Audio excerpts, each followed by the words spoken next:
Olá, a paz do Senhor Jesus Cristo. Estamos mais uma vez aqui neste canal Jardim Centenário EBD em Lauro de Freitas para juntos estudarmos mais uma lição. E a lição deste domingo estaremos estudando é o ministério de evangelista, lição de número 8, 25 de maio de 2014.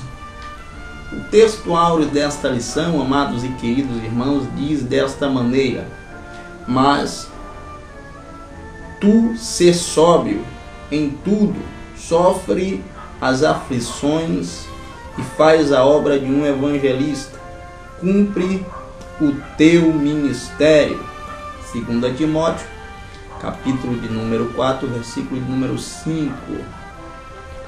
E a verdade prática da lição que estaremos estudando diz desta maneira: o evangelista proclama o pleno evangelho de Cristo com ousadia e um arauto de Deus no mundo. A nossa leitura diária, versículo a versículo, está disposto desta forma. Segunda-feira, meditação diária é Jesus, o maior evangelista. Lucas, capítulo 4, versículo 18, diz desta maneira: o Espírito do Senhor está sobre mim, pelo que me ungiu para evangelizar os pobres, e enviou-me para proclamar a libertação aos cativos e a restauração da vista aos cegos, para pôr em liberdade os oprimidos. Terça-feira, a meditação diária discorre desta forma: a obra de um evangelista. 2 Timóteo, capítulo de número 4, versículo de número 5, diz desta maneira: tu, porém, ser sóbrio em todas as coisas, suporta as aflições, faz o trabalho de um evangelista, cumpre cabalmente o teu ministério. Quarta-feira, a meditação diária diz desta maneira: Filipe, o evangelista. Atos dos Apóstolos, capítulo de número 21, versículo de número 8, diz desta forma: no dia seguinte partimos e fomos para Cesareia, e entramos na casa de Filipe, o evangelista, que era um dos 7, ficamos com ele. Quinta-feira, meditação diária é enviados para evangelizar. 1 Coríntios, capítulo de número 1, versículo de número 17, diz: porque não me enviou Cristo para batizar, mas para pregar o evangelho, não com sabedoria de palavras, para que não se anule a cruz de Cristo. Sexta-feira, a meditação diária diz desta maneira: o prêmio do evangelista. 1 Coríntios, capítulo de número 9, versículo de número 18, diz desta maneira: nesse caso, qual é o meu galardão? É que, evangelizando, proponho de graça o evangelho, para não me valer do direito que ele me dá. E sábado, a meditação diária é: o evangelista apregoa a libertação do mal. Lucas capítulo 4, versículo 18 e 19, diz assim: o Espírito do Senhor está sobre mim, pelo que me ungiu para evangelizar os pobres, e enviou-me para proclamar a libertação aos cativos e a restauração da vista aos cegos, por em liberdade os oprimidos e pregar o ano aceitável do Senhor. Lucas capítulo de número 4, versículo de número 18 e 19. Aí está a nossa meditação diária, versículo a versículo, e estaremos fazendo um breve comentário dentro da nossa lição. Mais uma vez, estamos um tanto meio que corridos no tempo, por isso não estaremos fazendo um comentário mais amplo. Mas a nossa lição, ela estará tratando do ministério do evangelista, e o primeiro tópico é: Jesus envia os 70. São poucos os que anuncia, o primeiro subtópico, enviados para o meio de lobo, o segundo subtópico, e o terceiro subtópico é: os sinais e as maravilhas confirmam a palavra. E no segundo tópico é a grande comissão, que é o primeiro tópico, o alcance da grande comissão. O segundo subtópico, o mundo está dividido em 2 grupos. E o terceiro subtópico, a grande comissão hoje. E o terceiro e último tópico desta lição, o dom ministerial de evangelista, que o primeiro subtópico diz o conceito de evangelista, o segundo subtópico, o papel do evangelista, e o terceiro subtópico, a finalidade do ministério de evangelista.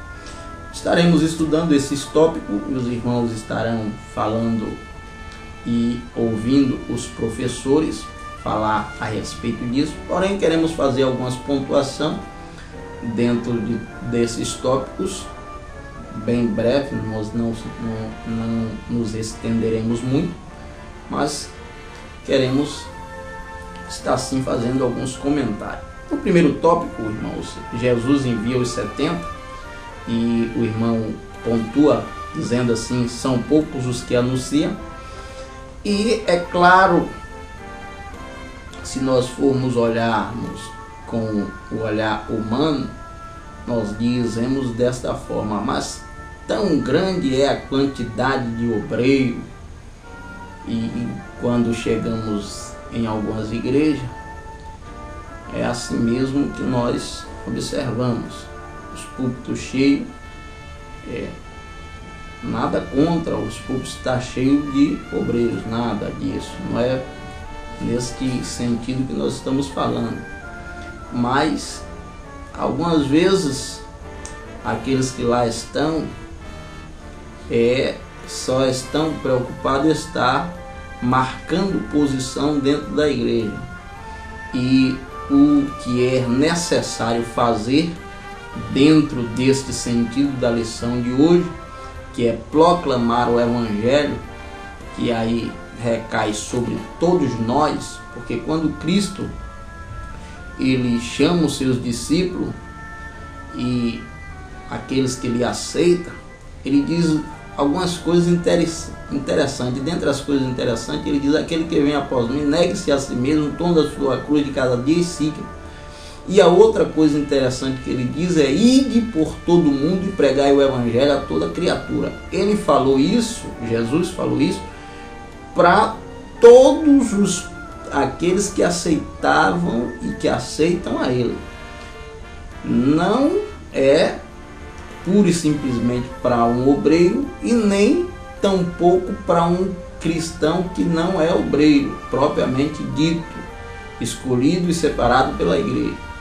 Mas Jesus disse tanto para um como para outro: ide e pregai o evangelho a toda criatura. Mas nós em em Mateus 9:35, Jesus, quando fala a respeito disso aqui, são poucos os que anunciam, muitos são chamados, a seara na verdade é grande, mas poucos são os obreiros, porque dentro daqueles que se habilita a ser obreiro, às vezes ele está somente preocupado com a posição que ele vai receber e com os benefícios que vai usufruir. E aí Jesus aí pontua dizendo já aos seus discípulos: na verdade, a seara é grande, mas os trabalhadores são poucos. Jesus está falando daqueles autênticos trabalhadores que se preocupam com a expansão do Evangelho do Reino de Deus. E aí, quando ele fala, tendo os olhos como chama de fogo, ele sabe muito bem de quem é que ele está falando, os poucos obreiros que ele tem preocupado com esta grande obra. E neste sentido, a lição traz 3 ícones do nosso tempo. São John Wesley, Jonathan Edwards e David Wilkerson.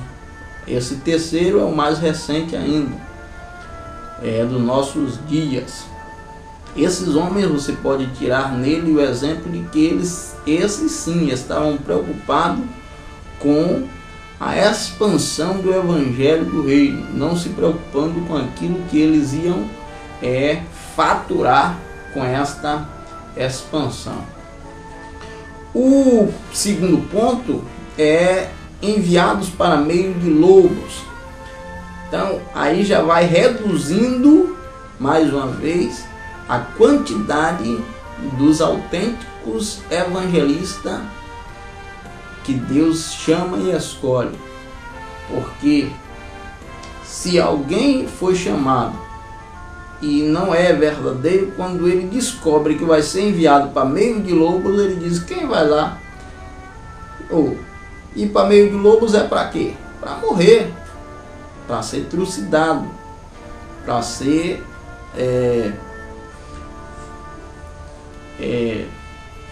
descapado, tirado a lã.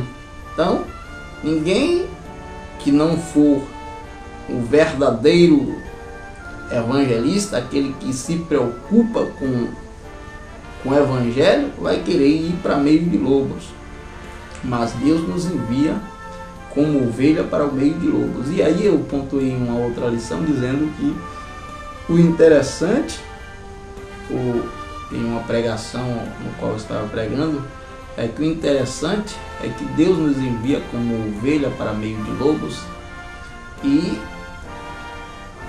não nos deixa ir sozinho para o meio do lobo, porque uma ovelha no meio do lobo certamente morreria, mas a nossa salvação e o nosso refúgio é que o pastor, o sumo pastor, está conosco. Por isso que ele disse: eu vos envio como ovelha para meio de lobos. Mas mas no futuro ele vai dizer: e eu não vos deixarei só, estarei convosco todos os dias até a consumação do século.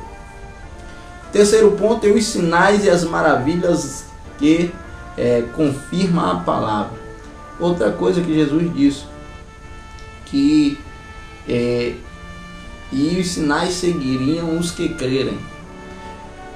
Uma coisa interessante, irmãos, que nós temos que observar dentro dessa lição e que os alunos podem também observar e que os professores vale salientar. Veja que Jesus, antes de ele enviar os 12 em Marcos 16, 15, preste atenção comigo. Marcos capítulo 16, versículo de número 15. Jesus faz a seguinte asseveração aos seus discípulos. Ele diz assim: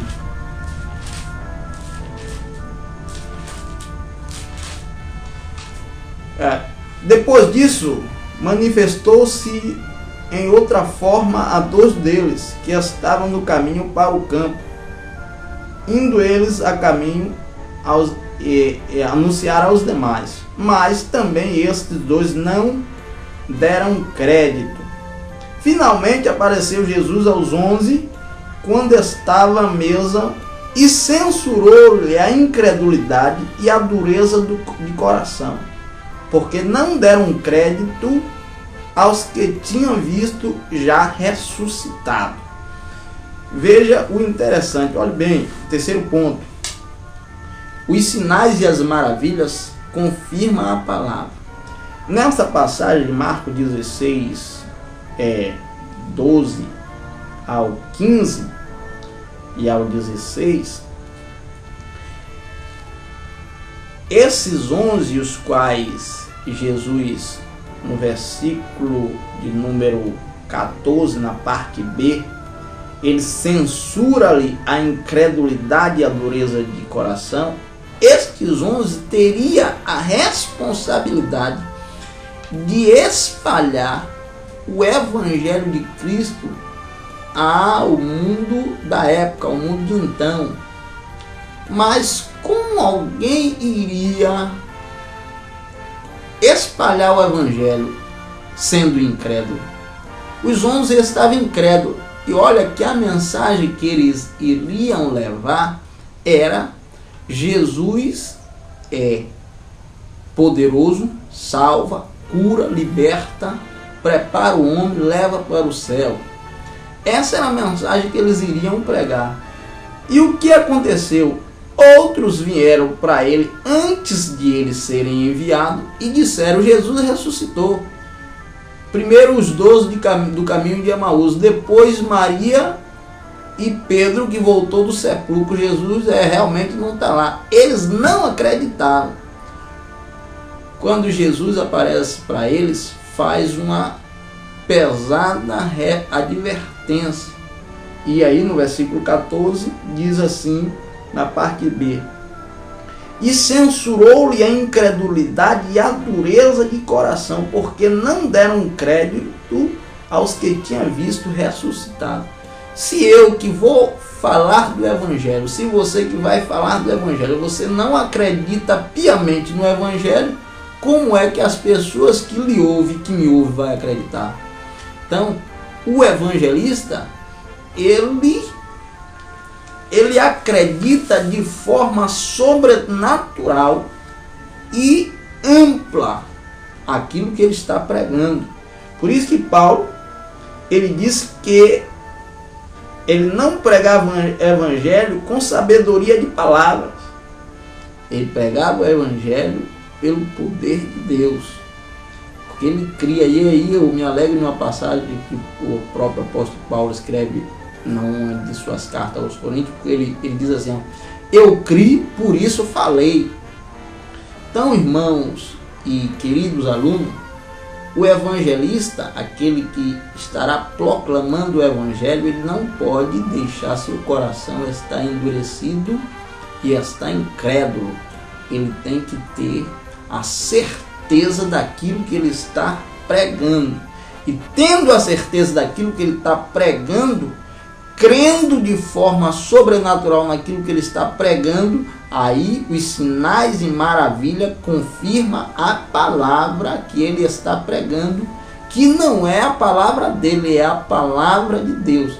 Você vai observar em outro tópico, em outro ponto da nossa lição, que estará falando que o autêntico evangelista, ele não sai a proclamar a sua própria palavra, mas a palavra de Deus. E Jesus disse: ide por todo mundo e pregai o meu evangelho.